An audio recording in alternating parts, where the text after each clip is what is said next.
राजा हर हफ्ते 100 नाइयों को मार डालता था क्योंकि उसके सिर पर गैंडे का सींग था ताकि वह अपना छोटा सा रहस्य छिपा सके। हर बार बाल कटवाने के बाद राजा नाई को पैसे लाने के लिए बक्से में जाने के लिए मनाता था और फिर जब वह नहीं देख रहा होता था तो वह उसे मार देता था। लेकिन क्योंकि राजा के बाल बहुत तेजी से बढ़ते थे इसीलिए वह हर दिन नाई को पकड़ने के लिए अपने सैनिकों को भेजता था। लेकिन आज सैनिकों ने राज्य के आखिरी नाई को पकड़ लिया। महिला चिंतित थी क्योंकि उसका बेटा भी एक प्रशिक्षु था, लेकिन युवक अभी भी अपने भाग्य से सुरक्षित नहीं था। राजा ने फिर से नाई को बुलाया। घर के अंदर माँ अपने बेटे के लिए बिस्कुट तैयार कर रही थी। वह चाहती थी कि उसका बेटा घर से बाहर जाए। अचानक सैनिक अंदर आ गए।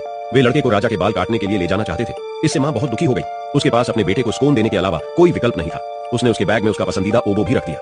वह जानती थी कि उसका बेटा कभी वापस नहीं आएगा और इसलिए लड़के को महल में ले जाया गया। जल्द ही उसे राजा के सामने लाया गया। राजा अपने सिंहासन से नीचे उतरा और अपनी तलवार निकाली। लड़का डर गया। राजा ने लड़के को अपनी तलवार दी और उससे अपना सिर मुंडवाने को कहा। फिर राजा बेंच पर गया और अपनी टोपी उतारी, लेकिन लड़का जो कुछ भी देख रहा था उसे हैरान रह गया। राजा के सिर पर गैंडे का सींग था। लड़का डरा हुआ था लेकिन उसने आगे बढ़ने की हिम्मत की। सबसे पहले उसने साबुन बनाया और उसे राजा के सिर पर रगड़ा। फिर उसने अपनी तलवार को तेज